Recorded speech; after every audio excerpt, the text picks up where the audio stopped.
diperlihatkan di suatu alam bawah sadar seseorang. Tapi ada suara yang memanggil nama Li Yunxiao. Tapi ia merasa jika itu bukan namanya, karena namanya adalah Gu Fei yang sudah mati. Tapi ia merasa jika ia mengetahui ingatan dari seseorang. Ia merasa bingung. Dan dari depan, ada sebuah kapur tulis melesat maju ke arah seseorang. Itu adalah Li Yunxiao. Dengan segera, Yunxiao menangkap kapur tulis itu. Ia menyadari, berdasarkan ingatan yang ia miliki saat ini, sekarang berada di tahun 1033 Sky Material Calendar. Berarti 15 tahun setelah kematiannya di Gunung Tiandang. Yunxiao melihat keluar melalui jendela. Ia bingung karena ia melihat patungnya ada di luar berdiri dengan gagah. Ada seseorang yang mengatakan, jika Yunxiao benar-benar pemberani. Tapi Yunxiao masih tidak menghiraukan panggilan itu, dan asik dengan pemikirannya. Ia bertanya-tanya, berada di mana ia saat ini? Dan tubuh siapa yang ia gunakan? Apakah ia dilahirkan kembali? Banyak sekali pertanyaan yang ingin dia tanyakan.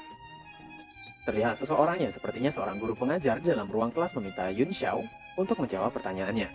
Guru wanita itu bernama Lu Yunchang, guru Akademi Blue Jowl negara Tianshui. Guru Luo bertanya pada Yunxiao, berapa banyak jenis metode untuk menyaring senjata Yuan? Yunxiao malah asik sendiri dengan pikirannya, membayangkan tubuh Guru Luo, membayangkan bagaimana jika diberi senjata, armor, dan lain-lain. Dan itu akan membuat wanita itu menjadi permaisuri teratai merah lainnya. Tapi sayangnya, wanita itu hanya berada di material realm keempat. Perjalanannya masih panjang. Guru Luo masih terus meminta Yunxiao untuk menjawab pertanyaannya. Yunxiao dalam hatinya mengatakan, sepertinya Guru Luo sedang terjebak masalah baru-baru ini, dan itu membuatnya terganggu. Ia merasa kesal karena pertanyaan kekanak-kanakan seperti itu harus ia jawab. Dengan mengorek telinganya, Yunxiao menjawab, jika banyak jenis metode untuk menyaring senjata Yuan, ada 48 jenis metode. Guru Luo terkejut, sedangkan murid-murid lain tertawa terbahak-bahak. Mereka mengatakan, bahkan meridian Yunxiao belum terbuka satupun. Dan sekarang, apakah otaknya terganggu? Memang Yunxiao benar-benar sampah keluarga Li. Salah seorang murid bilang, apakah sampah seperti Yunxiao bahkan tidak bisa membaca buku dengan jelas? Sudah jelas-jelas itu hanya ada 36 jenis. Itu tertulis di dalam buku yang dibuat oleh Master Yang Di. Yun mengatakan, apakah yang dimaksud Master Yang Di itu bocah itu? Apakah dia berani melupakan 12 metode yang disusun oleh Gu Fei? Di sini Gu Fei adalah dirinya sendiri. Guru Luo bertanya, apa yang barusan Yunxiao katakan? Semua murid masih menertawakan Yunxiao, tapi Guru Luo menghentikan mereka dengan memukul meja. Dalam hati Guru Luo bertanya, bagaimana Yunxiao mengetahuinya? Lalu menjelaskan, jika Martial Emperor Gu Fei tidak cuma warrior tingkat 3 di benua, dia juga refiner terbaik Realm 9. Dia juga mendesain 12 refining metode lainnya. Tapi siswa di dalam kelas itu tidak melihat ada catatan di buku. Guru Luo bilang, jika ke-12 metode ini, sederhananya mustahil diraih orang biasa. Dan Master Yang Di tidak memasukkannya ke dalam buku. Guru Luo dalam hati bilang, bukankah Li Yunxiao adalah sampah bela diri karena meridiannya belum terbuka? Jadi pastinya akan sangat sulit untuk berlatih seni bela diri. Tapi jika dilatih untuk menjadi refiner, dia akan jauh lebih berharga dibandingkan warrior bela diri. Guru Luo lalu mengatakan pada Yunxiao, jika jangan terlalu bangga hanya karena membaca bahan ekstrakurikuler, dan bertanya, kenapa perlu menambahkan Sky Crystal Sen selama penyulingan? Jika Yunxiao bisa menjawab pertanyaan itu, maka Yun tidak perlu mengikuti kelasnya lagi. Murid di sana bilang, jika semua orang pasti sudah tahu alasannya, tapi mengapa perlu bertanya pertanyaan yang sudah tahu jawabannya? Tapi Yunxiao memberikan jawaban yang berbeda. Kristal Sen tidak diperlukan, namun bahan itu diperlukan karena rata-rata refiner tidak bisa menggabungkan dengan tepat material lain tanpa itu. Guru Luo dengan sengaja maju ke atas menuju Yunxiao. Ia memuji Yunxiao dan bertanya lagi, lalu mengapa beberapa proses penyulingan masih gagal bahkan saat ditambahkan kristal Sen? Yunxiao masih menjawab, jika kristal Sen memiliki elemen air, tentu saja tidak dapat digunakan untuk menyuling elemen api. Guru Luo memberikan pertanyaan terakhir. Saat tembaga merah disatukan dengan emas bersinar, bagaimana cara menyingkirkan efek Sky Crystal Sen? Yunxiao menjawab, untuk memperlakukan Sky Crystal seperti kotoran, lalu gunakan apa yang disuling untuk menyingkirkan kotoran itu. Jawaban Yunxiao membuat Guru Luo mengerti. Itu adalah alasan mengapa ia selalu gagal. Dalam hatinya bilang, jika Yun berhasil menjelaskan hal sederhana seperti itu, Guru Luo lalu keluar ruangan dan mengatakan untuk Yunxiao menemuinya setelah pelajaran selesai, dan meminta Yunxiao untuk belajar sendiri mulai dari sekarang. Yunxiao sedang berjalan sendiri dan ia merasa sepertinya ia tidak perlu menghadiri kelas Guru Luo lagi. Seorang siswa dalam kelas itu bertanya pada yang lainnya, ada apa dengan Yunxiao hari ini? Bagaimana ia bisa tiba-tiba mendapatkan pencerahan seperti tadi? Lalu ada seseorang yang ikut menyela pembicaraan mereka. Pria dengan rambut ungu bilang, jika porsi bakat yang diperlukan untuk menjadi refiner lebih tinggi dibandingkan dengan seniman bela diri. Jadi sampah seperti Yun, yang bahkan tidak membuka satu meridian pun, tidak akan bisa berjalan di jalan alkemis. Orang-orang yang di pihak pria tersebut setuju, tidak mungkin Yun Xiao bisa menjadi seorang alkemis. Yun Xiao sedang melihat-lihat kota Tiansu. Dan kebetulan, Yang Di, seorang muridnya, menjadi seorang refiner terbaik di negara ini. Dan patungnya yang ada di sana itu, mungkin Yang Di juga yang membuatnya, sebagai rasa hormat pada guru Feiyan. Dan 15 kemudian, ia bereinkarnasi menjadi Li Yun Xiao. Kini, Yun Xiao tengah berada di menara alkemis ibu kota negara Tiansu. Dalam hatinya mengatakan, sangat disayangkan tubuhnya yang sekarang sangatlah lemah. Di usia yang sekarang, bahkan tubuhnya itu belum membuat satu meridian pun. Siapapun pemilik tubuh itu sebelumnya memang benar-benar sampah. Sedangkan di kehidupannya yang dulu, Gu Feiyan adalah seorang Grandmaster peringkat 3 di seni bela diri. Dan sekarang, yang perlu ia lakukan hanyalah menemukan cara. Yun Xiao berpikir untuk menemukan Yang Di dulu. Dan ia akan memperbaiki dan melatih tubuh sampahnya saat ini. Dan jika semuanya lancar, ia hanya perlu waktu beberapa tahun untuk mendapatkan semua kekuatannya kembali. Sampai nanti, melalui pengalaman hidupnya yang dulu, ia pasti akan menjadi lebih kuat. Dan di kehidupan sekarang, ia akan meraih puncak dunia. Seorang wanita yang merupakan resepsionis guild alkemis menyapa dan menanyakan, apa yang bisa dibantu olehnya? Itu adalah Yun Xiao. Ia meminta maaf dan dirinya sedang mencari Yang Di. Apakah masih ada di sana? Wanita itu bertanya, apakah yang dimaksud adalah guildmaster yang sebelumnya? Yun Xiao bertanya, apakah itu berarti Yang Di tidak ada di sana lagi?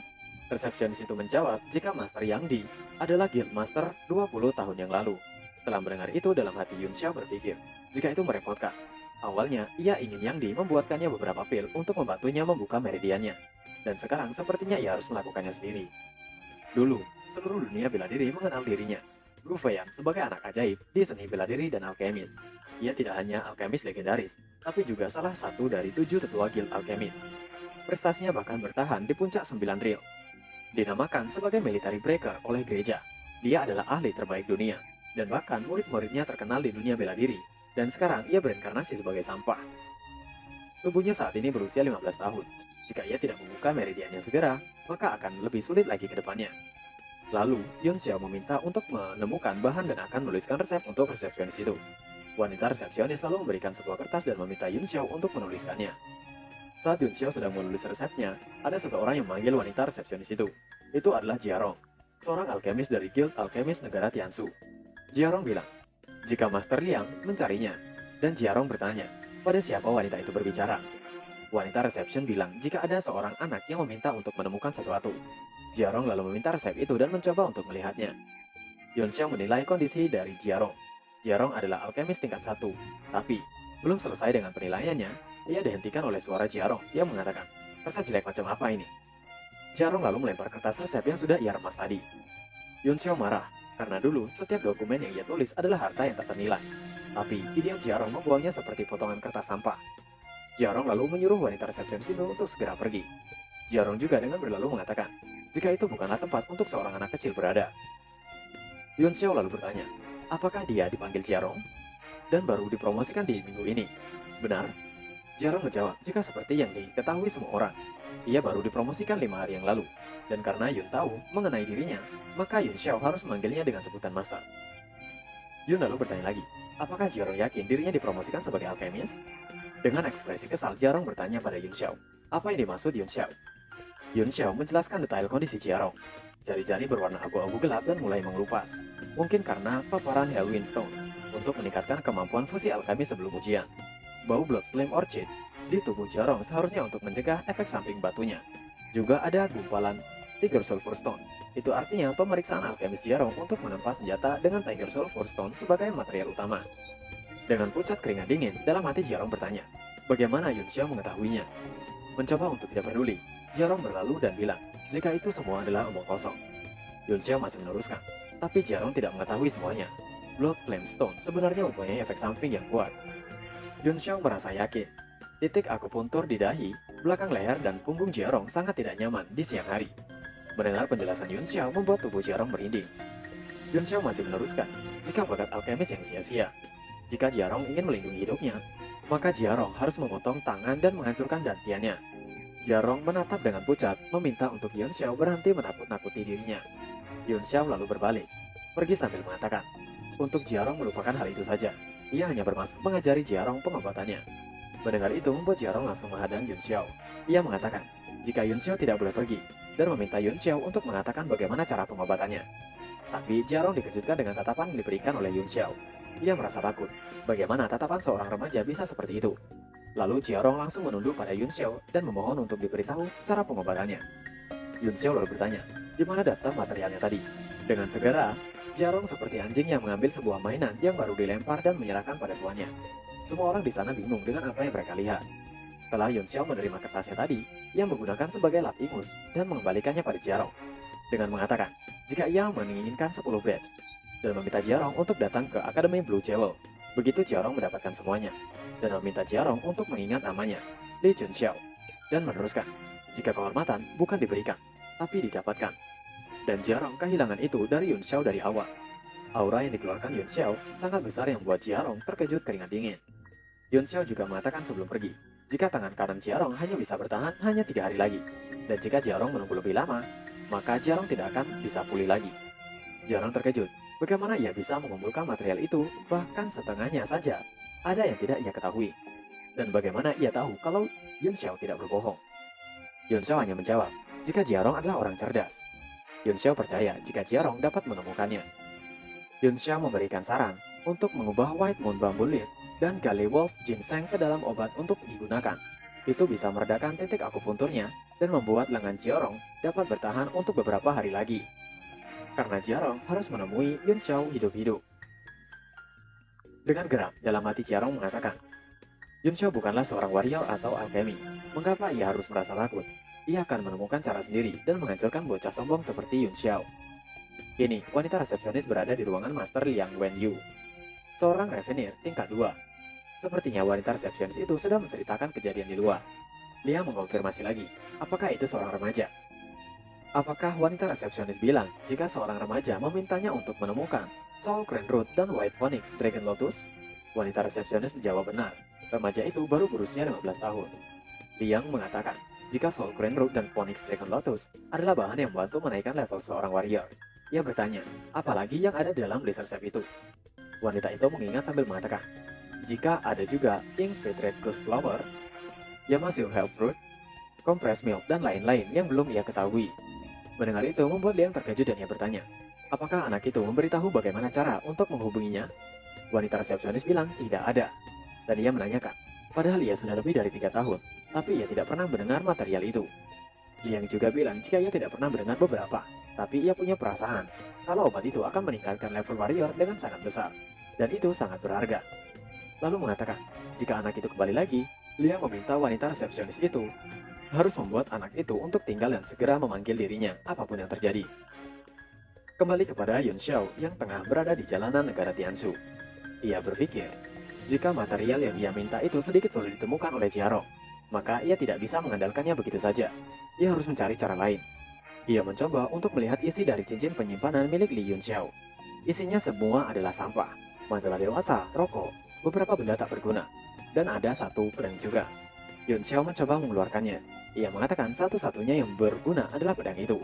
Dengan memegang pedang itu, ia merindukan pedangnya yang dulu. Dan ia akan menggunakan itu saja sebelum membuka 7 meridiannya. Kini, Yun Xiao sudah tiba di gerbang sekolahnya. Tapi tiba-tiba ada seorang menyerangnya. Mereka adalah Du Feng dan Lou Ji. Lalu datang 2 orang teman Yun Xiao datang membela. Mereka bertanya, apa yang dilakukan Du Feng dan Liu Ji pada Yu? Mereka adalah Han Bai dan Chen Zeng.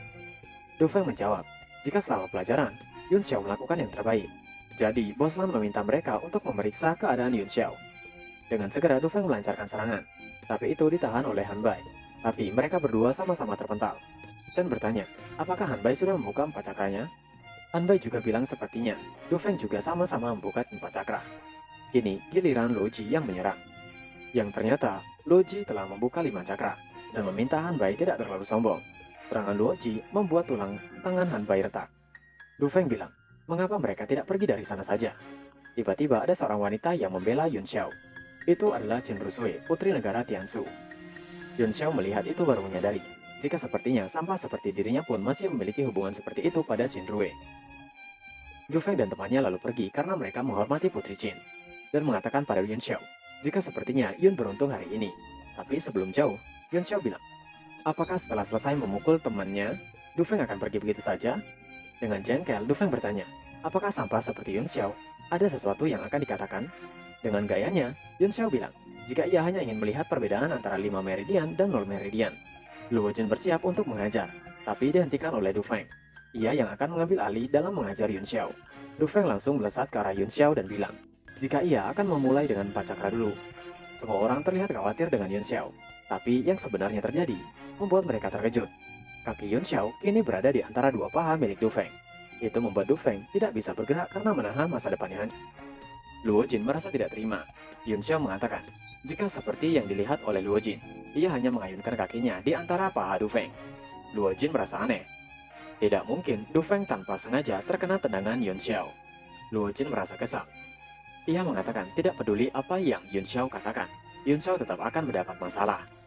Orang-orang yang melihat Luo Jin menggunakan 5 cakranya membuat orang-orang sedikit terkejut, karena kekuatannya sangat banyak sekali yang keluar. Dengan cepat, Luo Jin melesat ke arah Yun Xiao untuk menyerangnya. Ia mengatakan jika saat ini, ia akan menghabisi Yun Xiao dan membalaskan dendam Du Feng. Teman-teman Yun Xiao meminta Yun Xiao untuk lari dari sana. Yun Xiao menggunakan pedangnya untuk menahan serangan dari Luo Jin, dan tinju Luo Jin menancap di pedang milik Yun Xiao.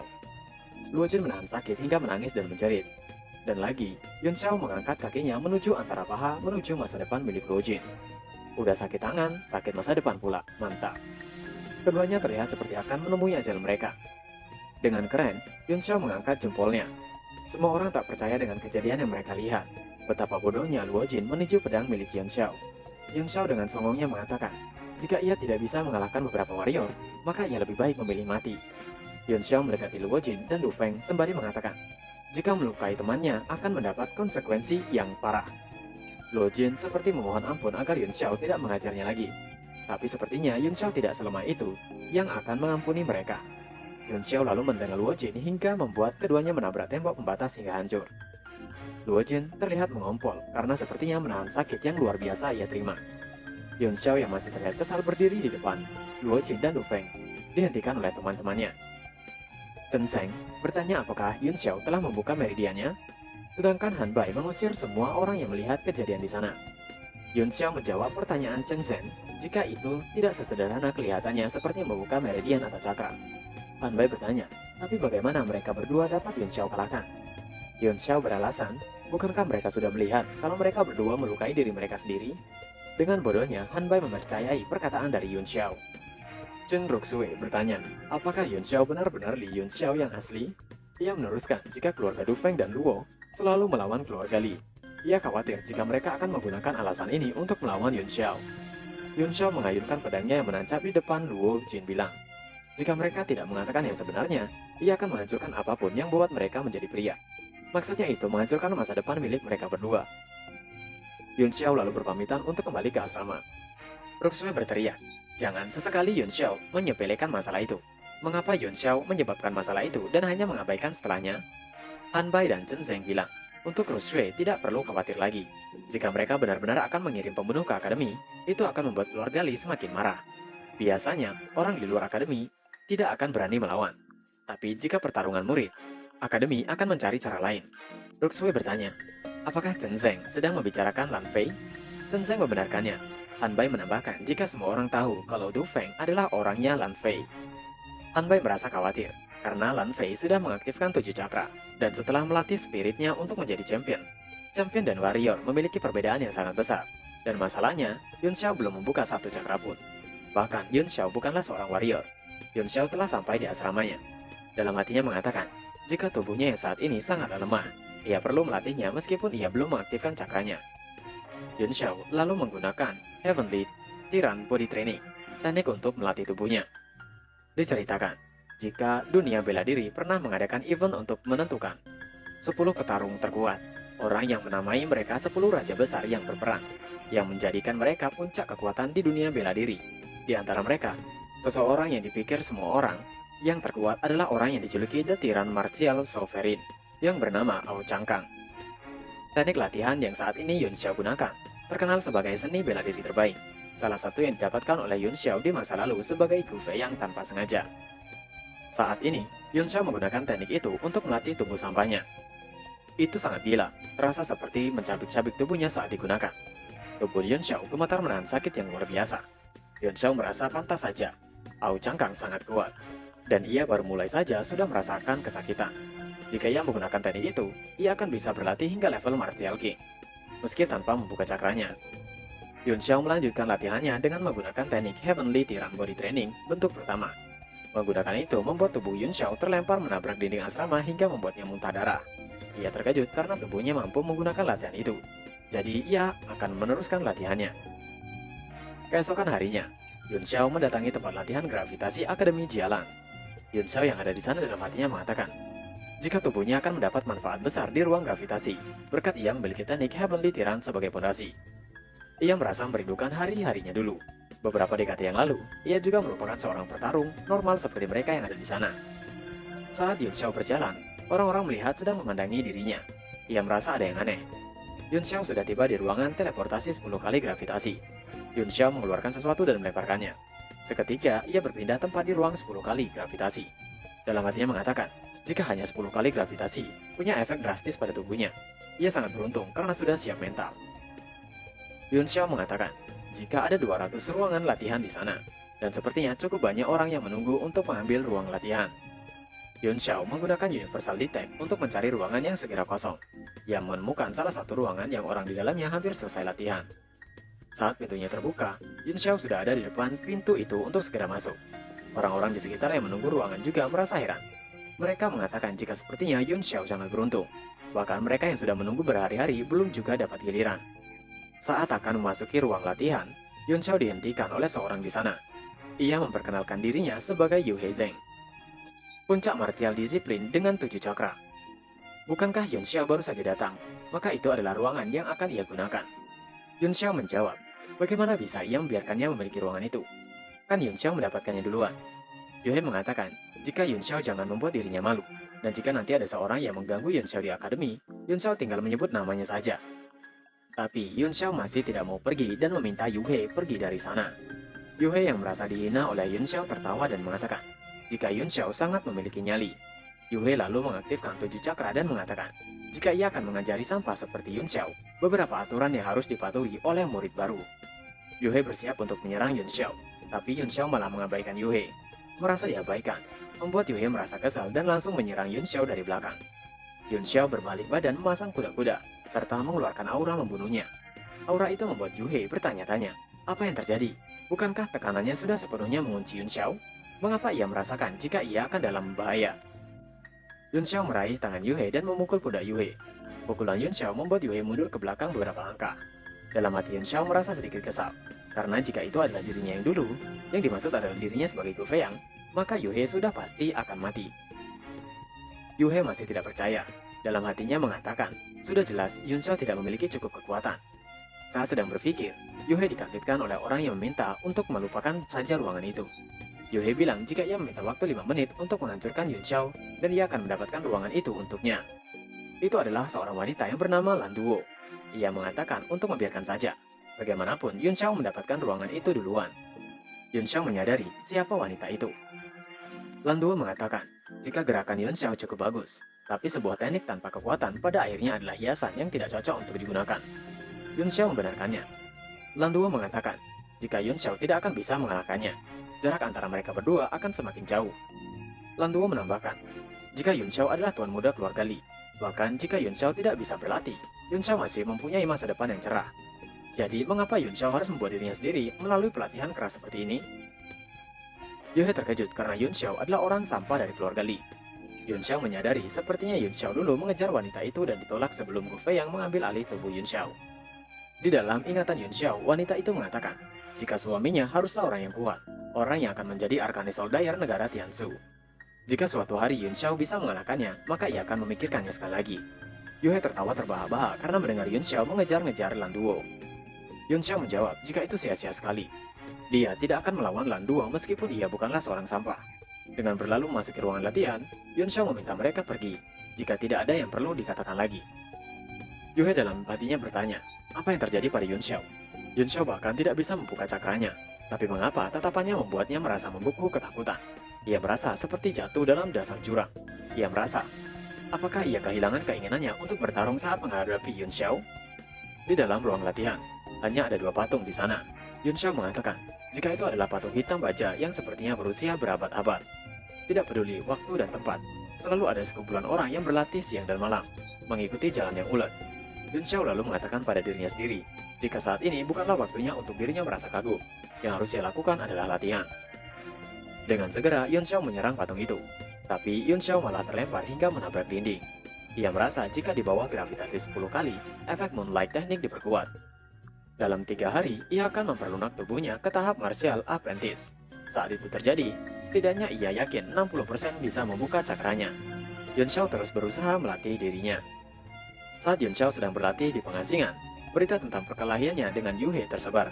Berita tersebut mengatakan, jika Yun Xiao mengalahkan Yu He hanya dengan menggunakan satu tangan, dengan tubuh orang biasa tanpa teknik. Dan 3 hari kemudian, pintu ruang pelatihan milik Yun Xiao terbuka. Tubuh Yun Xiao terlihat sangat babak belur hingga bajunya pun robek. Orang-orang yang melihatnya bertanya, siapa sebenarnya orang itu? Mengapa ia sampai menyiksa dirinya sampai sebegitunya? Mereka menyadari jika itu adalah Yun Xiao. Mereka menjadi tidak heran mengapa Yun Xiao dapat mengalahkan Yu He yang seseorang berada di tahap apprentice puncak. Terlihat seseorang yang memasuki ruangan yang telah Yun Xiao gunakan terkejut.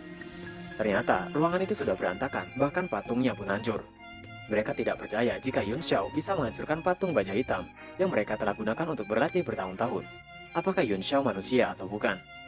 Di asramanya, Yun Xiao sadar jika luka-lukanya pulih dengan sangat cepat.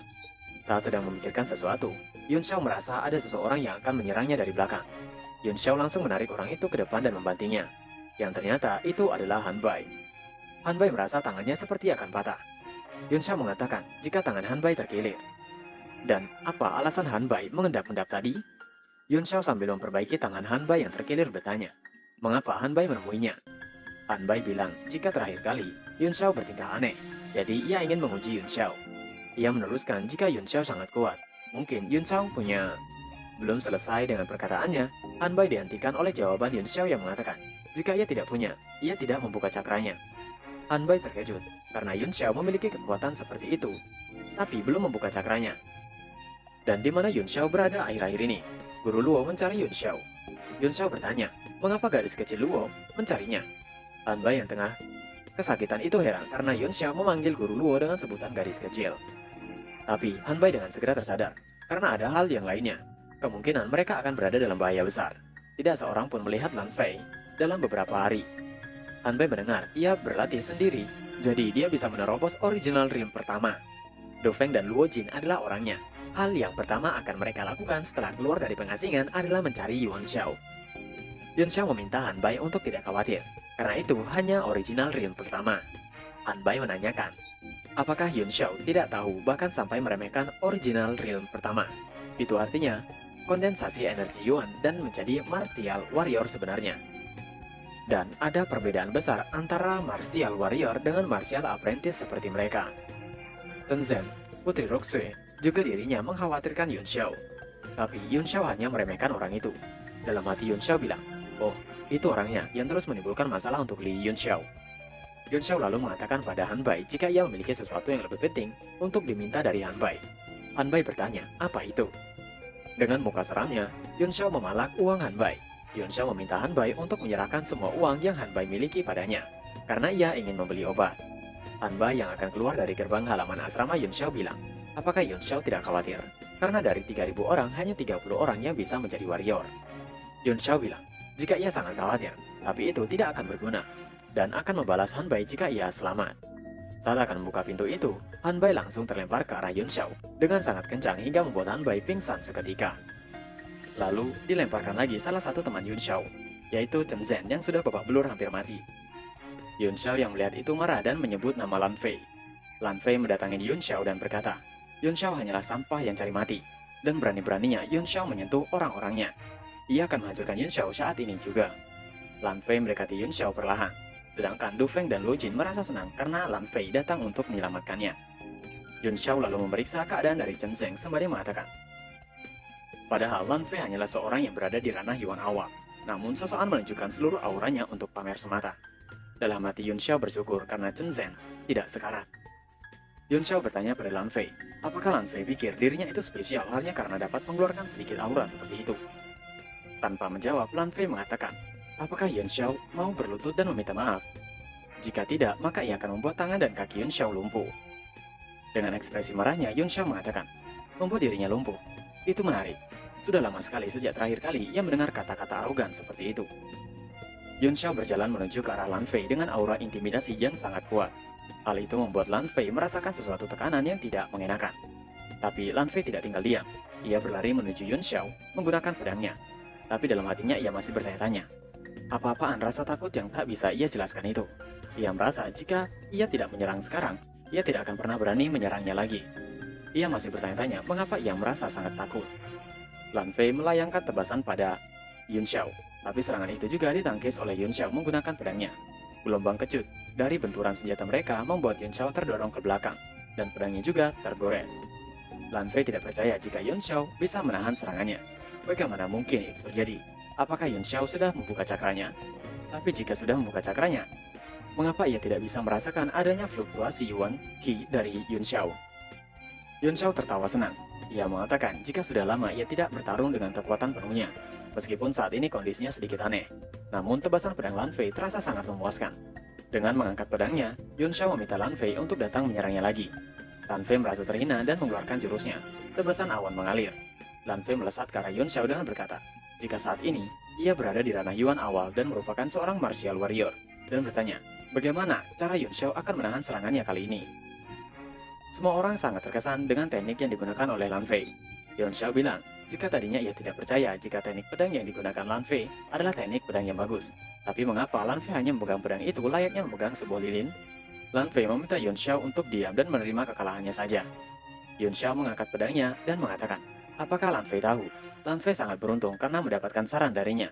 Dengan segera serangan Lan Fei, Yun Xiao batalkan dan menerbangkan pedang milik Lan Fei. Pedang itu menancap di atas gerbang pintu masuk asrama Yun Xiao. Yun Xiao sedikit lega dan menghela napasnya. Lan Fei yang gemetar mengatakan dalam hatinya, bahkan Yun Xiao belum membuka cakranya. Jadi bagaimana mungkin? Dirinya yang seorang martial warrior belum selesai dengan pemikirannya. Sebuah bogem mentah mendarat di muka Lan Fei. Bogem itu membuat Lan Fei terlempar jauh. Dari hidung dan mulut, Lan Fei mengeluarkan saus segar karena bogeman tadi. Yun Xiao mendekati Lan Fei dan menancapkan pedangnya di antara paha Lan Fei. Lan Fei yang ketakutan bertanya-tanya, apa yang akan Yun Xiao lakukan? Apakah Yun Xiao berani menyentuhnya? Yun Xiao dengan muka bengisnya bilang, jika ia tidak berani menyentuh Lan Fei, ia sangat ketakutan. Yun Xiao meneruskan, jika serangan Lan Fei sungguh kuat, sampai membuat tangannya mati rasa. Jadi ia takut. Ia takut tidak bisa memegang pedangnya lagi dengan benar. Lan Fei ketakutan dan meminta Yun Xiao untuk menyingkirkan pedang itu darinya. Yun Xiao bertanya, untuk apa aku menyingkirkan pedangku? Yun Xiao mengatakan jika awalnya ia malas berurusan dengan Lan Fei, tapi kali ini berbeda. Karena Lan Fei sudah melukai Chen Zhen dan Han Bai, dan bahkan mencoba untuk membunuhnya. Jadi apakah dirinya harus memaafkan Lan Fei? Pedang Yun Xiao mendekati masa depan milik Lan Fei. Lan Fei ketakutan dan meminta untuk diampuni, dan ia akan melakukan apapun yang Yun Xiao minta. Semua orang yang melihatnya juga merasakan ngilu yang luar biasa. Yun Xiao mengatakan, jika Lan Fei ingin melindungi burung kecilnya, maka Lan Fei harus menyerahkan semua uang miliknya.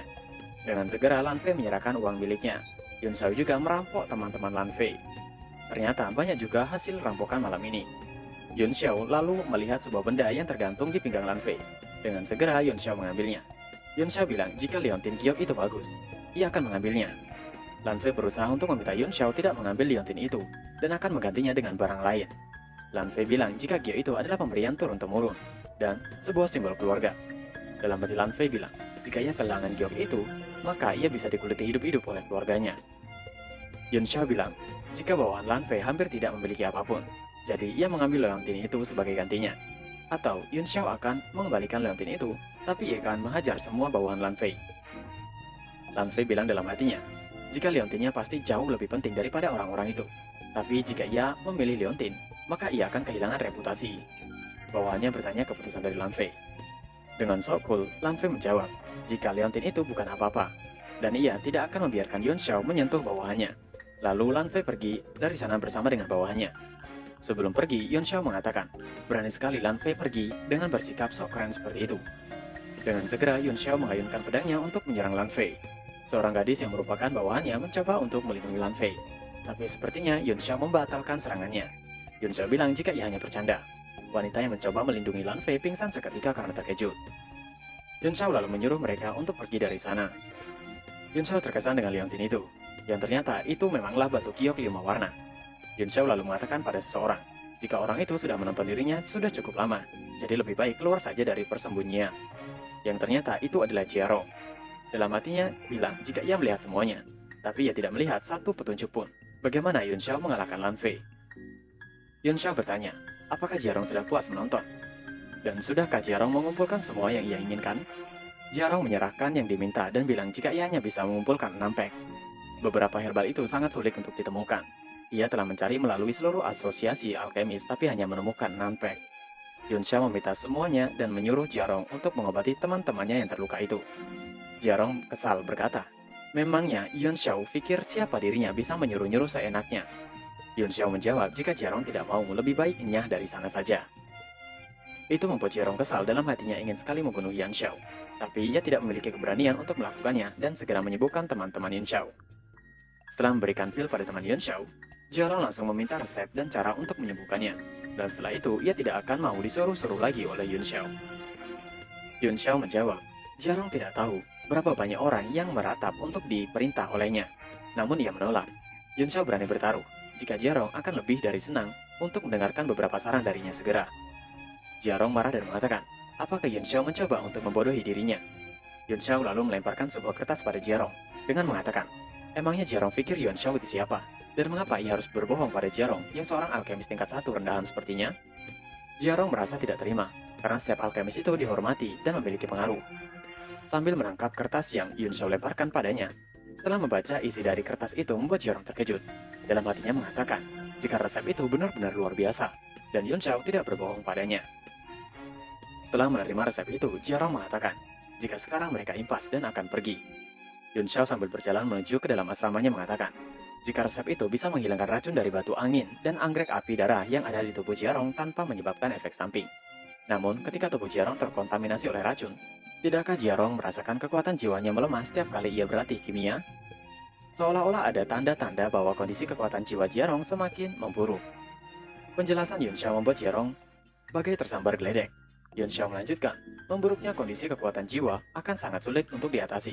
Bahkan 100 kali lipat lebih sulit daripada menangani memburuknya kultivasi biasa.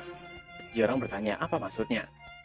Yun Xiao menjawab jika ia kebetulan mengetahui cara untuk membuat Jiarong menjadi seorang alkemis tingkat 1 yang sesungguhnya hanya dalam waktu 50 hari.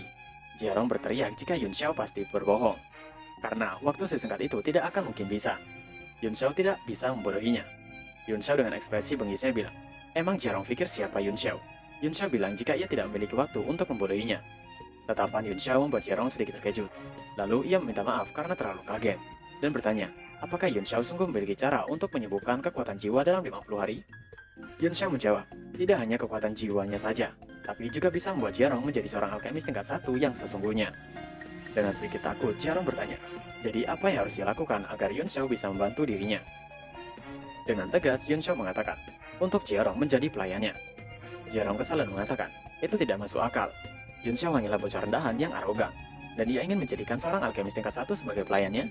Itu tidak mungkin. Yun Xiao bilang, apakah Jiarong pikir dirinya pantas menjadi pelayan Yun Xiao?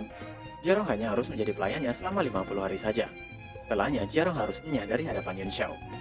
Dalam hati Jiarong mengatakan, Yun Xiao tidak berpura-pura, seolah-olah yang Yun Xiao katakan adalah sebuah kebenaran yang tidak perlu ditanyakan kembali. Jiarong bingung dengan situasinya saat ini. Saat sedang bingung dengan pikirannya, Jiarong dikagetkan dengan pertanyaan dari Yun Xiao. Apakah Yun Xiao merasa dirugikan karena menjadi pelayannya? Yun Xiao memberikan tatapan tajam yang menusuk hingga membuat Jiarong terduduk. Dalam hati Jiarong bertanya, sebenarnya apa yang terjadi? Apa yang sedang Yun Xiao lakukan? Bagaimana bisa seorang anak kecil seperti Yun Xiao bisa mengeluarkan tekanan yang begitu kuat dan bersifat menghancurkan seperti itu? Siapa sebenarnya Yun Xiao? Yun Xiao masih menatap Jiarong mengatakan, jika ia akan memberikan Jiarong waktu sampai 3 kali tarikan nafas. Terima tawaran atau tidak? Jiarong dalam hatinya masih berpikir, jika ia menerima maka ia bisa mencapai puncak dunia, dan jika menolaknya mungkin ia akan menyesalinya seumur hidupnya. Dengan muka pucat, Jiarong mengatakan, jika ia menerima tawaran itu. Yun Xiao mengatakan, jika Jiarong bersikap cukup tegas. Jiarong akan menyadarinya betapa beruntungnya dia karena telah membuat keputusan itu. Yun Xiao melemparkan kertas yang mana itu adalah sebuah instruksi. Yun Xiao meminta Jiarong untuk berkultivasi sesuai instruksi itu. Jika Jiarong tidak bisa menerobos ke tingkat 1 dalam waktu 5 hari, maka itu artinya Jiarong tidak memiliki bakat apapun. Jiarong melihat resep instruksi itu dan terkejut, karena itu adalah teknik kultivasi jiwa. Di saat Jiarong merasa terkejut, Yun Xiao bilang, jika itu adalah teknik kultivasi yang paling sampah. Tapi itu masih cukup berguna untuk sepenuhnya menyembuhkan Jiarong dalam waktu 5 hari, dan membuatnya menerobos tingkat 1 alkemis. Yun Xiao meminta Jiarong untuk memanggil dirinya dengan sebutan Tuan Muda Yun, tidak perlu dengan sebutan Master. Selama Jiarong berperilaku baik, ia tidak akan pelit kepada Jiarong, dan mengusir Jiarong dari sana. Dan ia akan mencari Jiarong ke asosiasi alkemis jika ia memerlukan sesuatu. Dengan membungkuk, Jiarong mengerti dan akan pergi. Dalam perjalanan, Jiarong dalam hatinya mengatakan, jika ia tidak menyangka akan mendapatkan sesuatu seperti ini. Ia akhirnya mengerti, mengapa ia sangat ketakutan saat bertemu Yun Xiao. Yun Xiao pasti menggunakan teknik soul dementing yang legendaris tersebut padanya. Jika tidak, bagaimana mungkin anak kecil seperti Yun Xiao dapat memiliki tekanan jiwa yang sangat luar biasa kuat? Dan memberikannya teknik kultivasi jiwa seolah-olah teknik tersebut adalah sampah yang dapat ditemukan di mana-mana. Tidak ada seorang sedermawan Yun Xiao di kerajaan Tianzhu. Bagaimanapun dengan teknik kultivasi jiwa yang ia dapatkan, bahkan menjadi pelayan Yun Xiao beberapa tahun pun tidak akan masalah baginya. Dan ia masih tidak mengerti siapa sebenarnya Tuan Muda Yun Xiao ini. Di malam harinya, Yun Xiao sedang mencoba untuk berkultivasi. Dalam hatinya ia mengatakan, setelah terlahir kembali, kekuatan jiwanya lebih lemah daripada seorang alkemis tingkat 1. Ia menggunakan teknik soul dementing untuk menakuti Jiarong, dan sebagai gantinya, ia kehilangan sebagian besar kekuatan jiwa. Setelah terlahir kembali, menjadi yang terkuat di dunia itu hanyalah masalah waktu. Yun Xiao merasa jika ia tidak bisa hanya berhenti dan puas di sana saja. Ia ingin menjadi sebuah eksistensi yang jauh lebih kuat dari kehidupan sebelumnya, dan menerobos ke alam dari para legenda. Saat ini, hal yang paling ia andalkan bukanlah ingatan dari kehidupan sebelumnya maupun teknik penempaan tubuh tiram, melainkan teknik kultivasi jiwa yang ia temukan di Gunung Tiandang sebelum kematiannya. Teknik ekspansi jiwa ilahi, teknik kultivasi jiwa itu sama sekali tidak pernah ditemukan sebelumnya, dan metode kultivasi yang tercatat di dalamnya sungguh berada di luar imajinasi siapapun. Dan jiwanya terlahir kembali pasti ada hubungannya dengan hal itu. Ketika Yun Xiao mendapatkan kembali ingatan akan kehidupan sebelumnya, suara yang ada di kepalanya adalah pelafalan teks yang ada di teknik ilahi. Selama ia berhasil melakukan teknik ekspansi jiwa ilahi ini, maka kekuatan jiwanya pasti akan kembali pulih dengan kecepatan yang mengerikan. Pada dasarnya, para kultivator yang ada di benua Jiangwu dibagi menjadi dua tipe kultivator. Kultivator marsial dan kultivator alkimia. Kultivator Qi adalah bagian spesialisasi setiap kultivator marsial. Sementara itu, hanya sebagian kecil kultivator yang melakukan kultivasi tubuhnya sebagai bagian spesialisasi mereka. Dan mereka kerap disebut sebagai seniman bela diri biasa. Kemudian, kultivator alkimia yang ahli dalam hal kultivasi jiwa dan dikenal sebagai alkemis, ketiganya berhubungan dengan roh, energi, dan jiwa. Dan mereka semua memiliki potensi untuk menjadi eksistensi yang mampu menanggung seluruh benua jika dilatih hingga tingkat tertentu. Tapi Li Yun Xiao yang telah mengembangkan energi dan jiwanya sehingga menjadi seorang martial origin, tahu jelas mengenai pentingnya penyempurnaan atau komplementari antara ketiganya. Beberapa martial sovereign yang berada di puncak leaderboard ranking Feng Huiyan semuanya mengkultivasi 2 dari 3 hal tersebut hingga membuat mereka jauh lebih kuat daripada siapapun. Hanya setelah Gu Feiyang terperangkap di ranah 9 surga, barulah ia menyadari bahwa tubuh mortalnya tersebut telah mencegahnya untuk menerobos ke tingkat kultivasi selanjutnya, ranah 10 alam. Yun Xiao sedang melakukan teknik ekspansi jiwa, yang membuat kekuatan jiwanya pulih dengan cepat. Dan dengan teknik ekspansi jiwa, ia yakin ia dapat mengkultivasi kekuatan jiwanya hingga ke puncak ranah 9 surga. Ditambah dengan teknik penempaan tubuh tiran, ketika ketiganya menjadi satu, maka ia akan dapat menerobos ke ranah ilahi 10 alam. Kini ia menggunakan batu ilahi 5 warna yang ia dapatkan dari Lan Fei untuk merangsang potensi dari tubuhnya dan membersihkan meridiannya dengan membuat 13 jarum ilahi. Yun Xiao melempar bahan-bahan yang ia dapat dari Jiarong untuk membentuk sebuah segel di lantai. Ditambah ia menggunakan batu 5 warna dan menghancurkannya. Kemudian ia menyerap semua bahan-bahan yang telah dikumpulkan ke dalam jiwanya. Yun Xiao mulai tekniknya dari memurnikan batu ilahi 5 warna, mengatur obat-obatan pembersih sumsum, menggabungkan obat-obatan dan mencampurkan jarum ilahi yang terbuat dari 5 batu warna ke dalam obat-obatan tersebut, dan mulai memasukkan jarum ilahi yang telah dicampur dengan obat-obatan ke dalam tubuhnya, dan membuka titik-titik meridian di tubuhnya yang tersumbat, yang kemudian ia teruskan dengan membuka cakra-cakranya. Dan Yun Xiao berhasil membuka cakranya. Tapi Yun Xiao terlihat tidak begitu senang, karena ia hanya berhasil membuka 5 cakra saja. Tubuh Yun Xiao terlihat sangat pucat setelah melakukan kultivasi dan membuka kelima cakranya. Setelah selesai, ia mengenakan pakaiannya dan dikejutkan oleh suara kedua temannya yang memanggil dirinya. Han Bai mengatakan, jika Lan Fei sepertinya sudah sangat keterlaluan. Dilihat dari wajah Yun Xiao yang pucat, Han Bai merasa jika Yun Xiao telah diracuni oleh Lan Fei. Dan Chen Zeng berusaha untuk mengumpulkan banyak pria dan akan membunuh Lan Fei. Chen Zeng sangat takut dan bertanya, apakah racunnya sangat kuat bagi tubuh Yun Xiao? Yun Xiao yang melihat tubuhnya sendiri hanya mengatakan, jika itu sepertinya sisa dari obat-obatannya masih belum hilang. Yang kemudian Yun Xiao putuskan untuk menceritakan apa yang sebenarnya terjadi pada mereka. Setelahnya, mereka berdua sangat syok mendengar cerita dari Yun Xiao. Han Bai bertanya, apakah Yun Xiao mengajar Lan Fei dan bawahannya, dan bahkan merampok mereka? Sedangkan Chen Zhen berusaha mengkonfirmasi kebenaran tentang Yun Xiao telah berhasil membuka 5 cakra. Yun Xiao hanya membenarkan hal itu. Chen Zhen merasa senang, dan ketika mereka bertiga lulus, mereka akan mewarisi kebangsawanan mereka dan membuat pasukan untuk menghancurkan Lan Fei dan keluarga mereka. Han Bai mengingatkan, jika sepertinya tingkat bahaya yang akan ditimbulkan untuk Yun Xiao akan semakin besar karena Yun Xiao telah membuka 5 cakranya. Lan Fei dan ante-antenya pasti akan kembali, dan Han Bai mengkhawatirkan keselamatan Yun Xiao ke depannya. Chen Zhen mengatakan, jika mereka hanyalah sekelompok bocah bajingan, mereka yang sekarang saja sudah bukan tandingan Yun Xiao, apalagi ke depannya.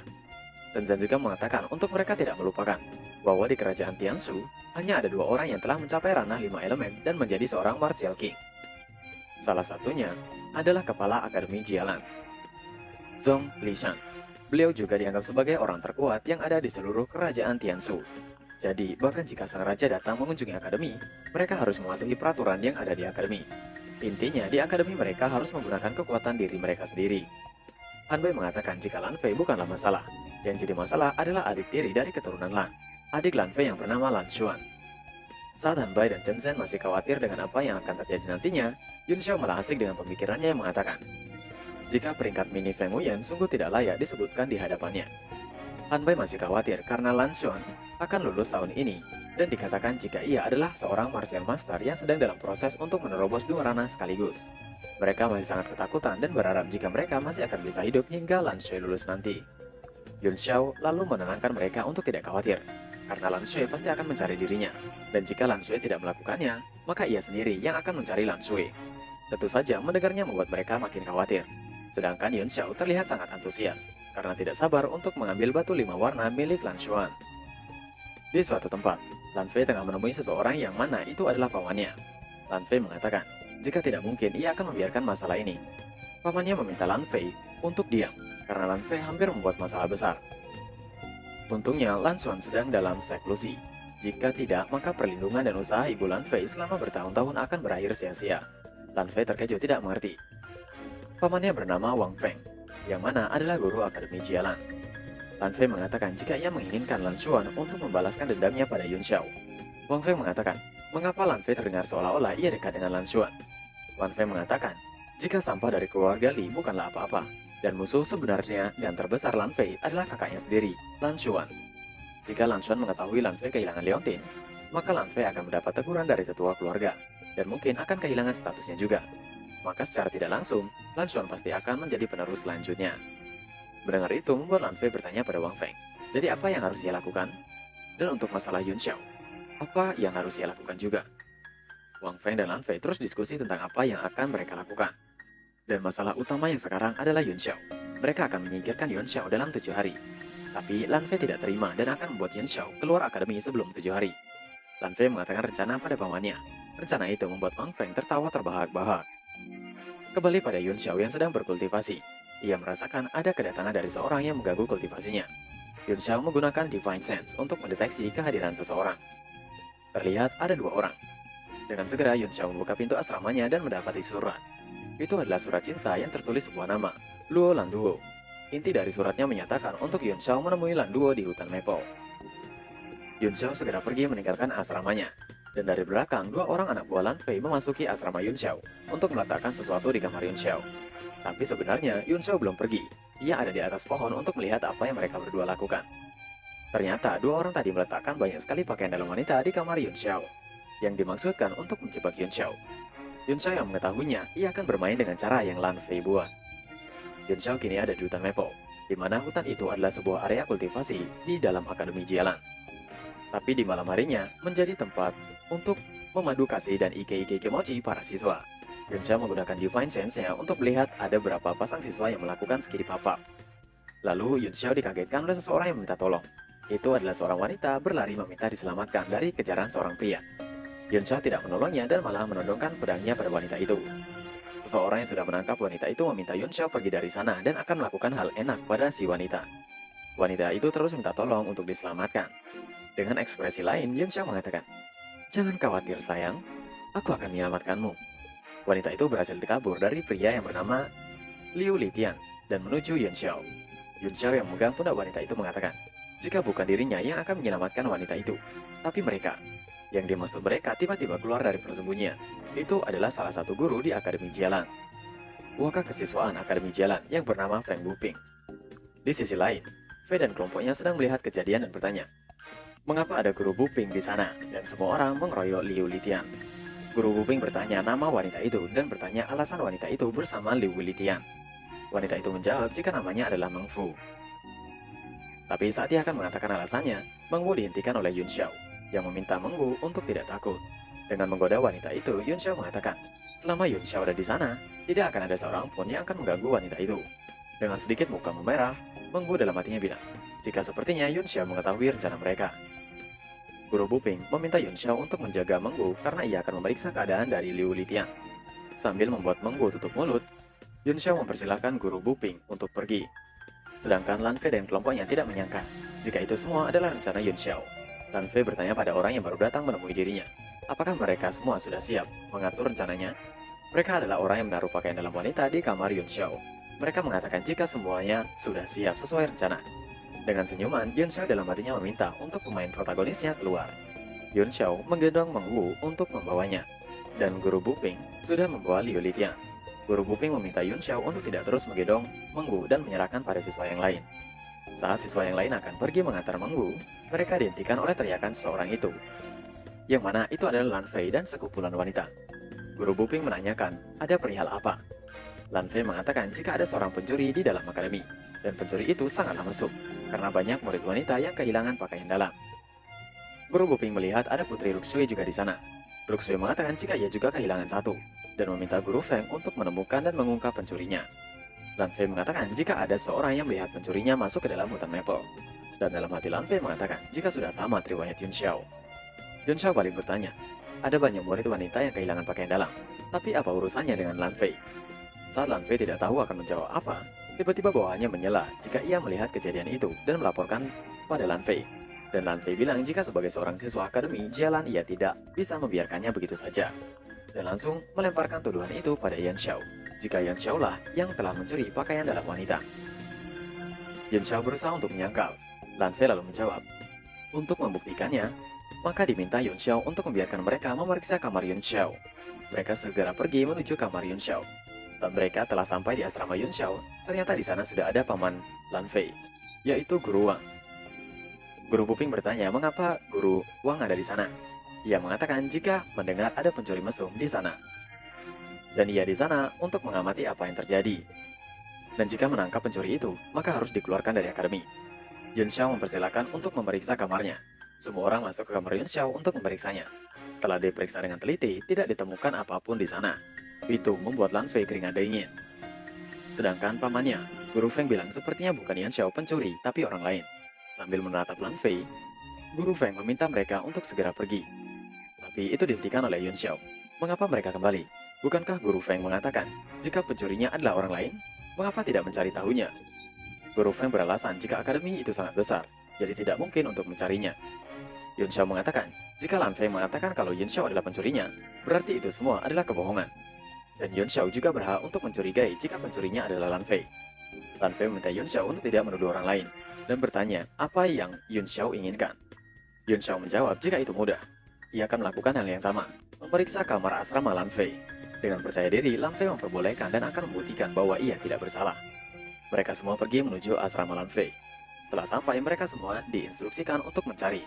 Han Bai dan Chen Zhen menemukan kotak yang tidak bisa ia buka. Lan Fei mengatakan jika kotak itu adalah tempat penyimpanan pakaian pribadinya, dan hanya dia yang bisa membukanya. Lan Fei membuka kotak itu, dan cahaya ungu menyebar dari dalam kotaknya, yang isinya adalah pakaian dalam wanita. Tentu saja itu membuat Lan Fei terkejut. Ia masih tidak terima dan menuduh Yun Xiao menjebaknya. Yun Xiao mengatakan, bukankah kotak itu hanya bisa dibuka oleh Lan Fei? Jadi mana mungkin orang lain bisa membukanya? Semua wanita bersorak untuk memberikan hukuman dan mengeluarkan Lan Fei dari akademi. Guru Buping mengatakan dalam hatinya, jika ia tidak menyangka, orang tidak berguna seperti Yun Xiao akan sangat hebat dalam menjebak orang lain. Guru Buping mengatakan jika ia akan menangani hal itu, dan akan memberikan hukuman yang adil bagi Lan Fei. Dan Lan Fei berlutut meminta diselamatkan oleh pamannya, tapi pamannya malah berlalu pergi dan mengatakan jika Lan Fei sangat tidak berguna. Begitu juga dengan Yun Xiao yang menatap dengan tajam ke arah Lan Fei. Lan Fei hanya bisa gemetar ketakutan.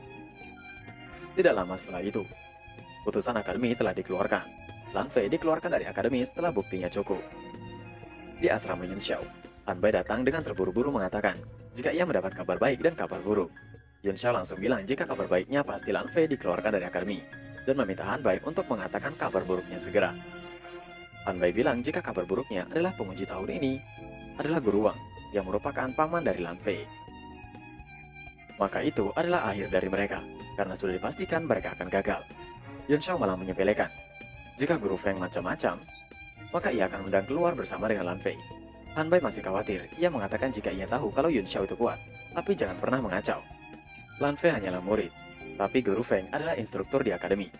Tapi Yun Xiao menjawab, siapa peduli? Ini cerita beralih di Guild Alchemist. Yan Lei yang merupakan Guild Alchemist mengatakan pada Guru Luo jika dia adalah yang pertama di kerajaan Tian Shui yang melangkah ke alam wujud keempat. Dan sekarang juga Guru Luo telah melewatinya dan menjadi alkemis tingkat pertama. Dalam ratusan tahun, seingatnya hanya Tuan Yang Di yang menerima perlakuan seperti ini. Guru Luo mengatakan jika Master Yang terlalu baik, dan bagaimana bisa ia membandingkan dirinya dengan Tuan Yang Di. Pemimpin Sui juga mengatakan pada Guru Luo untuk tidak terlalu merendah, meskipun Tuan Yang Di memiliki bakat untuk itu. Namun sebagian besar kesuksesannya adalah karena dia merupakan murid di bawah bimbingan alkemis tingkat 9, Gu Feiyang. Guru Luo hendak mengatakan sesuatu, tapi dihentikan oleh Ketua Su. Ketua Su mengatakan jika hari ini Guild Alchemist harus merayakan juga pencapaian Guru Luo. Guild Alchemist mendapat 2 alkemis tingkat 1 di tahun yang sama, Guru Luo dan Jiarong. Keduanya adalah bintang baru di kerajaan Tiansu. Salah satu seorang di sana menyela Ketua Su. Dia adalah Yuan Xiao, seorang alkemis. Yuan Xiao mengatakan jika ia setuju dengan Tuan Shu bahwa Guru Luo adalah sebuah bintang baru bagi Tianshui. Tapi Jiarong, jika ia tidak salah, dia sedang keracunan yang teramat parah sekarang. Mendengar perkataan dari Yuan Xiao membuat semuanya terkejut. Tidak lama Jiarong dipanggil untuk menghadap. Jiarong bertanya pada Tuan Shu mengenai alasan dirinya dipanggil saat ia sedang melakukan pengasingan. Apakah itu mengenai perayaan pencapaian Guru Luo? Yuan Xiao yang sepertinya tidak menyukai Jiarong mengatakan bahwa hingga saat ini Jiarong masih bersikap seolah-olah tidak terjadi apa-apa. Dan di dalam hatinya mengatakan jika itu aneh, seharusnya muka Jiarong pucat sekarang. Tuan Shu mengatakan pada Jiarong, Yuan Xiao mencurigai bahwa jika Jiarong menggunakan batu angin neraka untuk penilaian terakhirnya.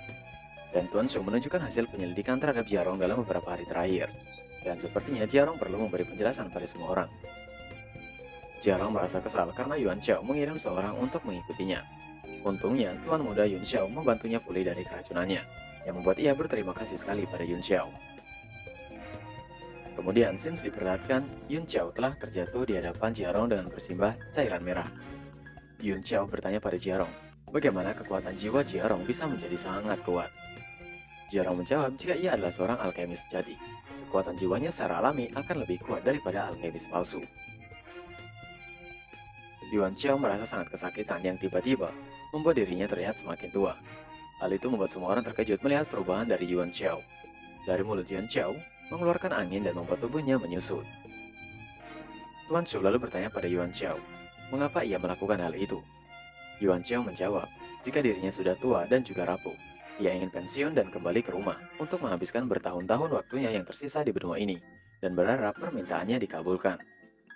Master Yan dan Guru Luo di belakang yang melihat Jiarong dalam hatinya mereka mengatakan, jika Yuan Chao dijatuhkan hanya dengan sekali gerakan saja oleh Jiarong, kekuatan jiwa Yuan Chao menurun hingga bahkan lebih rendah dari seorang martial apprentice. Tubuhnya melemah karena usia. Jiarong merasa sangat bersyukur. Ia hanya berlatih teknik jiwa yang diberikan oleh Yuan Chao selama 5 hari, tapi ia sudah bisa mengalahkan Yuan Chao. Ia bertanya-tanya siapa sebenarnya tuan muda Yuan Chao ini. Dan ia mengatakan, untuk teknik itu, ia rela menjadi budaknya tidak hanya untuk 50 hari, tapi 50 tahun. Tuan Chao mengatakan pada Jiarong, jika perkembangan Jiarong sungguh mengejutkan. Ia tidak menyangka kekuatan jiwa Jiarong sangat stabil karena Jiarong baru saja dipromosikan menjadi alkemis tingkat 1. Jiarong lalu diminta membantu Tuan Su memberikan rencana pada Guru Luo. Setelah itu, Jiarong dan Guru Luo pergi dari aula pertemuan. Dan tengah berjalan di lorong, Guru Luo bertanya, apakah Jiarong tidak mempertimbangkan untuk menerima murid? Guru Luo meneruskan jika ia memiliki seorang siswa yang tidak bisa berlatih bela diri karena fisiknya. Tapi dia sangat tertarik dengan alkemis dan memiliki pengetahuan yang luar biasa di bidang tersebut. Guru Luo melanjutkan, jika siswa itu adalah cucu sulung dari Duk Jing, anak dari Jenderal Fei Long. Jiarong berkata jika ia pernah mendengarnya, seorang idiot seperti dia memiliki tubuh yang lemah dan membuatnya sulit untuk mencapai kesuksesan dalam bidang alkemi. Guru Luo terus merekomendasikan siswa itu pada Jiarong, yang akhirnya Jiarong mengatakan jika ia akan menemui siswa itu, dan dia akan menerima siswa itu jika siswa memenuhi standar. Guru Luo lalu berterima kasih pada Jiarong yang kemudian mereka berpisah. 3 hari kemudian, ujian tahunan Akademi Jialan telah dimulai. Diperlihatkan area ujian Akademi Jialan disponsori oleh ketua Guild Alchemy sebelumnya, yaitu Tuan Yang Di. Siswa yang lolos ujian akademi dipromosikan ke kelas intermediate di semester berikutnya, sementara yang gagal harus keluar dari akademi. Yun Xiao juga ada di sana. Ia tengah lihat patung dirinya, yaitu Gu Feiang. Dalam hatinya mengatakan, jika ia mendengar kalau patung itu dipahat oleh Yang Di setahun setelah kematiannya. Terlihat Han Bai dan Chen Zheng di belakang Yun Xiao sibuk dengan diri mereka dengan perdebatan. Sedangkan orang siswa lain mengatakan pada rekannya untuk tidak seperti pecundang dari keluarga Li. Yang dimaksud adalah Yun Xiao, karena dialah yang akan keluar dari akademi tahun ini. Han Bai, Chen Zhen, dan Putri Ruxui meminta Yun Xiao untuk mengabaikan mereka saja. Mereka hanya terlalu banyak omong kosong. Tidak lama, Guru Feng yang merupakan paman Lan Fei datang. Ia mengatakan jika Bu Guru Luo saat ini sedang dalam seklusi, jadi ialah yang akan menjadi penilai dalam ujian tahun ini. Sebagian besar siswa sudah hadir di arena, dan yang telat harus segera mengemasi barang-barang lalu pulang. Guru Feng mengatakan jika ia mengubah peraturannya kali ini. Di masa lalu, mereka yang telah membuka cakra mereka atau dapat melancarkan serangan dengan kekuatan dari 500 kilo, mereka akan lulus. Namun banyak siswa yang berbuat curang dengan mengkonsumsi pil untuk meningkatkan kekuatan mereka. Jadi di tahun ini mereka harus melakukan keduanya agar lulus. Jika tidak, maka siswa akan didiskualifikasi. Guru Feng mengatakan siapa yang ingin maju pertama. Dalam hati Guru Feng mengatakan, jika Yun Xiao dapat mengalahkan Lan Fei, maka dipastikan Yun Xiao dapat mengeluarkan pukulan dengan kekuatan 500 kilo dengan mudah. Dan ia akan membuat ujian kali ini menjadi lebih sulit, sehingga Yun Xiao bisa gagal dalam ujian. Semua orang kini melihat Yun Xiao dan penasaran. Yun Xiao yang berjalan mengatakan, apa yang mereka semua lihat? Apakah mereka ingin dibuat buta dengan jarinya? Yun Xiao meminta mereka semua untuk melihatnya. Dan Yun Xiao membuka cakranya. Itu adalah 7 cakra yang Yun Xiao aktifkan. Semua orang masih tidak percaya setelah melihat itu sendiri. Mereka masih mengatakan jika itu tidak mungkin. Seorang pecundang itu hanya selangkah lagi menuju ranah awal Yuan. Sedangkan Guru Feng dalam hatinya mengatakan, jika fakta bahwa cakra Yun Xiao rusak dan membuatnya tidak dapat berkultivasi, membuatnya menjadi bahan tertawaan orang-orang. Ia berpikir jika ia mampu mengalahkan Lan Fei hanya karena Yun Xiao mengkonsumsi pil atau berlatih dengan sangat keras. Yun Xiao melirik Guru Feng dan memintanya untuk melihat baik-baik. Jika memiliki kekuatan, bukanlah sesuatu yang luar biasa. Dengan kuda-kudanya, Yun Xiao langsung memukul batu itu di hadapannya. Batu hijau besar itu mendapat retakan karena pukulan Yun Xiao.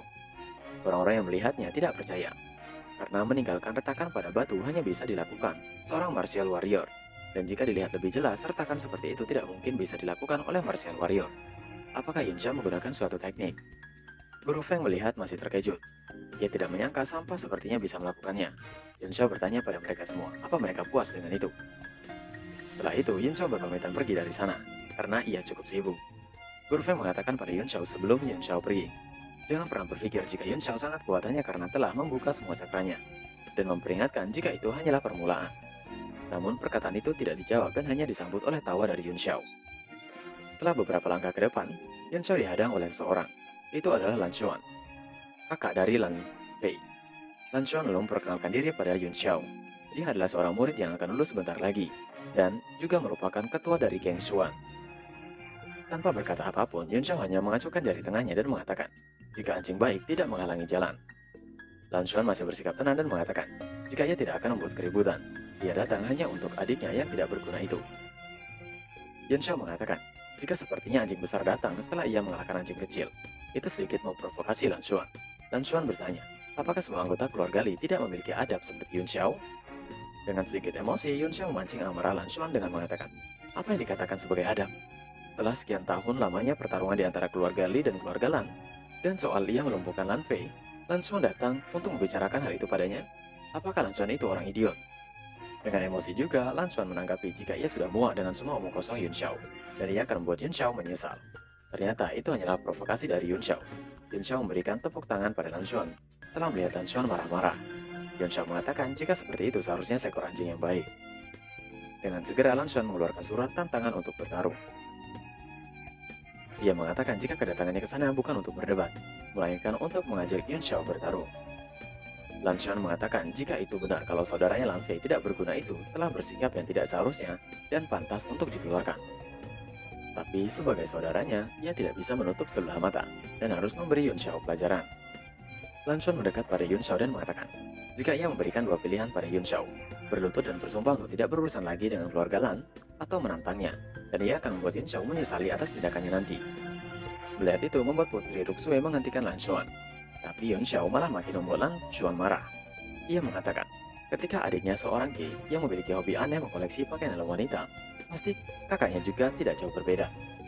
Lan Xuan juga terprovokasi mengatakan, jika Yun Xiao tidak memiliki keberanian lebih baik segera berlutut dan jangan bersembunyi di balik perempuan.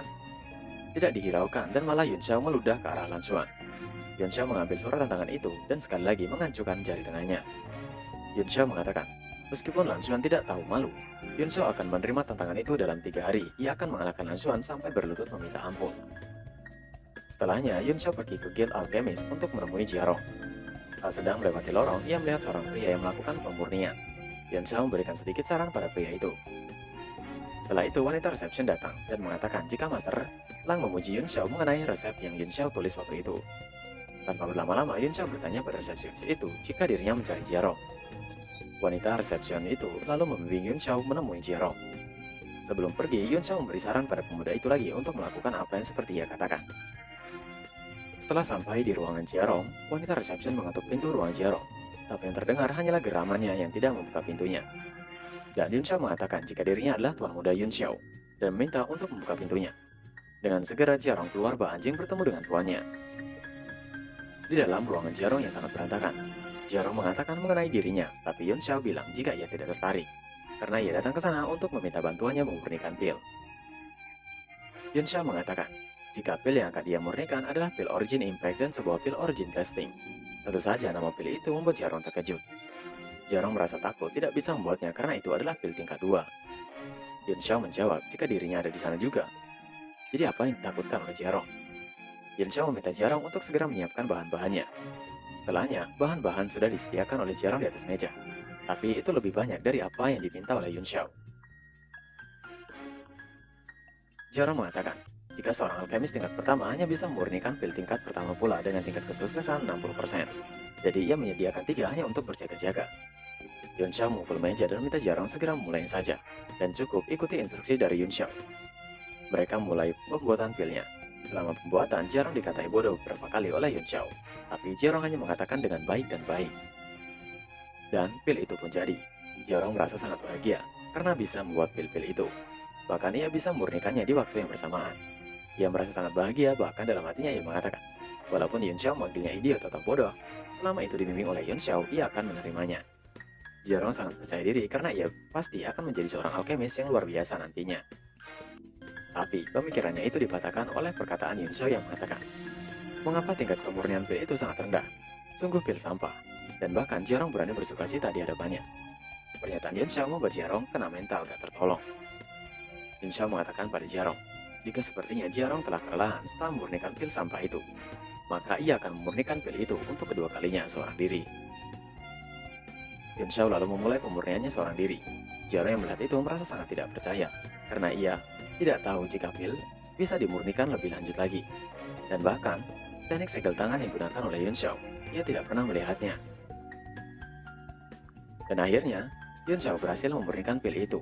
Ia mengatakan, dengan pil itu ia bisa menerobos ke ranah Yuan awal dalam 3 hari.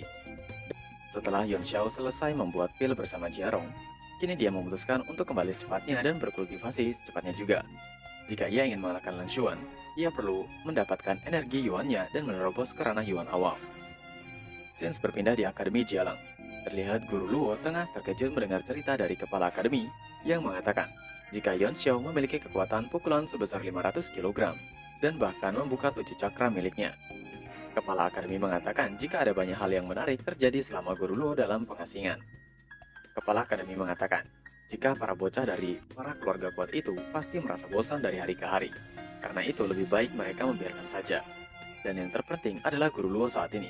Kepala akademi melanjutkan jika Guru Luo hanya baru berusia 21 tahun. Namun, Guru Luo mencapai 3 bintang dari 4 kuadran. Dan juga telah menjadi seorang alkemis tingkat 1. Guru Luo memiliki masa depan yang sangat cerah. Kepala akademi berencana untuk mengumumkan kepada semua orang selama perjamuan yang akan kepala akademi adakan untuk mempromosikan Guru Luo menjadi wakil kepala akademi. Tapi Guru Luo masih kepikiran dengan Yun Xiao. Ia bingung, bukankah Yun Xiao adalah seorang sampah dan bahkan tidak bisa membuka 1 cakra pun? Guru Luo bangkit dari sana dan bermaksud untuk menghentikan pertarungan antara Yun Xiao dan juga Lan Xuan.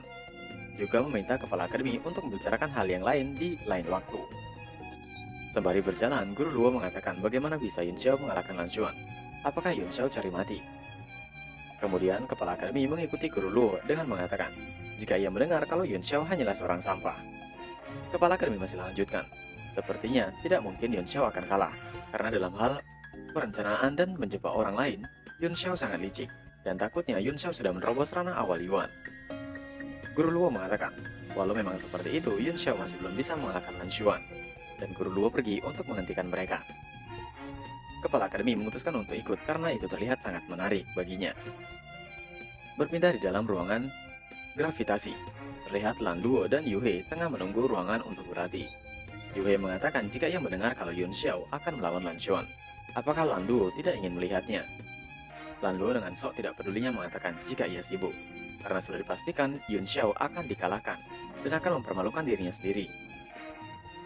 Bagi Lan Luo, Liu dan Bai Chengfeng yang layak disebut sebagai prajurit sesungguhnya. Mendengar itu, Yu He langsung berpamitan untuk pergi melihat, karena ia penasaran bagaimana Yun Xiao akan mati. Setelah Yu He pergi, Lan Luo sedikit terkejut melihat seorang seperti Yun Xiao keluar dari ruang latihan.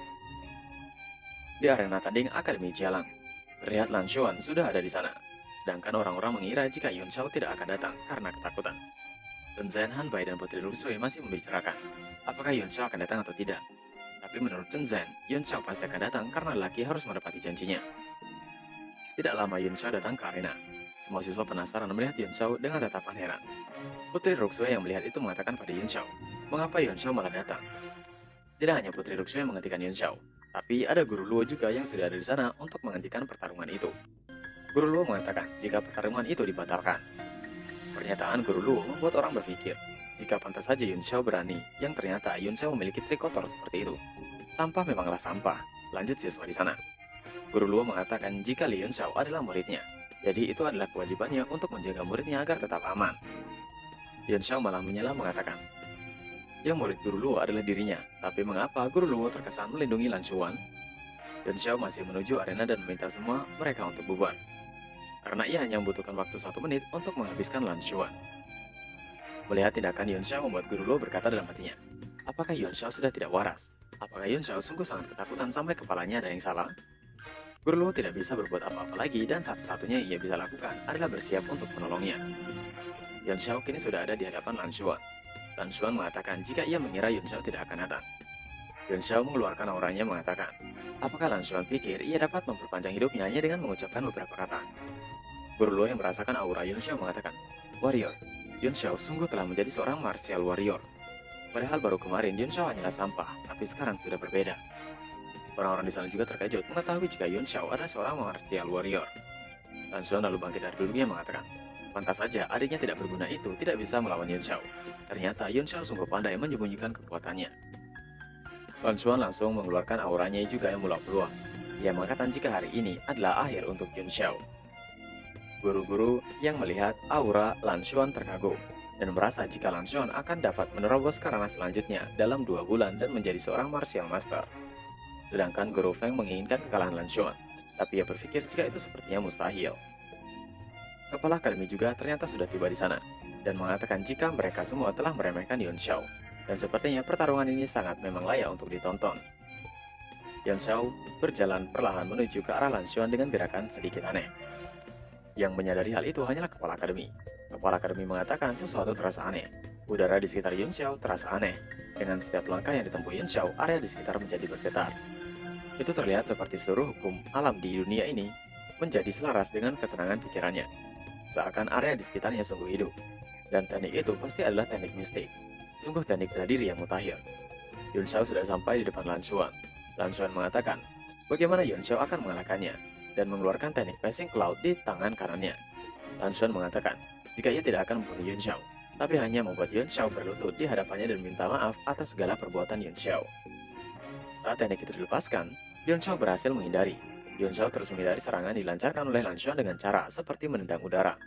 Lan Xuan yang melihat gerakan itu bertanya, bagaimana mungkin itu bisa terjadi? Tadi gerakan macam apa itu? Yun Xiao terlihat seperti berjalan di udara. Tidak hanya Lan Xuan saja yang terkejut. Guru Luo dan bahkan kepala akademi juga sama terkejutnya. Kepala akademi tidak percaya dengan apa yang sedang ia lihat. Langkah yang diambil Yun Xiao adalah berkelanjutan dari gerakan sebelumnya. Dengan kata lain, Yun Xiao bahkan bukan sedang menghindari serangan Lan Xuan, tapi teknik gerakan itu sendiri sepenuhnya merupakan set gerakan yang sangat aneh. Yun Xiao lalu mengumpulkan energi dari sekitar untuk berkumpul di dekatnya. Kepala akademi masih tidak percaya dengan apa yang ia lihat lagi. Yun Xiao meminjam kekuatan langit dan bumi. Dari atas terlihat seperti banyak sekali telapak tangan. Telapak tangan itu satu persatu turun menghujam Lan Xuan di atas arena berkali-kali hingga membuat Lan Xuan tidak berdaya lagi. Setelah selesai, Yun Xiao langsung turun dari atas. Terlihat dia berkeringat dan badannya gemetar. Tentu saja itu membuat semua yang menonton di sana tidak bisa berkata apa-apa lagi dan hanya bengong. Yun Xiao mendekati Lan Xuan yang sudah tidak berdaya di arena yang retak. Diperlihatkan kejadian di bawah sebelum serangan Yun Xiao mengenai Lan Xuan. Kepala akademi mengetahui teknik yang sedang dipakai Yun Xiao. Itu adalah The Floating Life Seal. Kepala akademi masih tidak percaya Yun Xiao dapat menggunakan teknik itu dengan kekuatannya yang sekarang. Yun Xiao pasti telah menggunakan dengan bantuan kekuatan bumi dan langit. Tapi meminjam kekuatan itu tidak hanya membutuhkan skill yang hebat, tapi pemahaman juga harus luas. Kepala akademi mengatakan bahkan dirinya tidak bisa melakukan itu. Tapi bagaimana Yun Xiao bisa? Apakah jangan-jangan Yun Xiao adalah murid Yang Di? Begitu juga Guru Luo yang mengatakan jika teknik itu adalah teknik milik Yang Di. Bagaimana Yun Xiao yang seorang martial warrior bintang 1 bisa menggunakan teknik itu? Apakah ada hubungannya dengan Yang Di? Kembali ke Yun Xiao. Ia hendak mengincar Lan Xuan dan mengatakan, bukankah sudah ia bilang sebelumnya, tidak akan ada yang bisa menyelamatkannya? Kepala akademi berteriak untuk Yun Xiao menghentikan tindakannya. Dalam hati Lan Xuan yang melihat Yun Xiao dalam hatinya mengatakan, jika Yun Xiao itu sangat gila, Yun Xiao tidak mendengarkan apa yang dikatakan oleh kepala akademi. Lalu Yun Xiao menginjak perut Lan Xuan dengan sangat keras, hingga Lan Xuan muntah cairan merah. Orang yang melihat apa yang dilakukan Yun Xiao pada Lan Xuan tidak bisa mempercayainya. Guru dan murid terdiam. Lalu mereka mengatakan, mereka tidak percaya Yun Xiao menghancurkan dantian milik Lan Xuan dan juga melumpuhkan meridiannya. Jika dantian seorang warrior hancur, kecuali orang itu memiliki obat suci legendaris yang mana merupakan level 7 atau lebih, maka orang itu akan lumpuh selamanya. Saat kepala akademi tiba di atas arena, Yun Xiao masih mengangkat kakinya dan menginjak mulut Lan Xuan, yang membuat mulut Lan Xuan terbuka sangat lebar. Guru Luo memanggil nama Yun Xiao tapi tidak dihiraukan. Yun Xiao mengatakan, bukankah ia sudah bilang sebelumnya, jika ia akan menghancur Lan Xuan hingga sekarang dan membuat Lan Xuan menjilat sepatunya. Dan ia selalu menepati janjinya. Yun Xiao juga mengambil batu 5 warna milik Lan Xuan dengan mengatakan, tentu saja ia juga akan mengambil itu. Kepala akademi yang telah sampai mengatakan jika Yun Xiao sungguh sangat keterlaluan. Tapi Yun Xiao menendang tubuh Lan Xuan ke arah kepala akademi. Tapi tidak ditangkap, malah dilempar lebih jauh lagi. Kepala akademi mengatakan pada Yun Xiao, jika Lan Xuan sudah lumpuh, mengapa Yun Xiao masih memperlakukannya dengan kejam? Yun Xiao menjawab jika itu adalah pertarungan antara hidup dan mati. Jadi nyawa Lan Xuan ada di tangannya. Dan meminta kepala akademi untuk mengurusi saja urusannya sendiri. Mind your own business.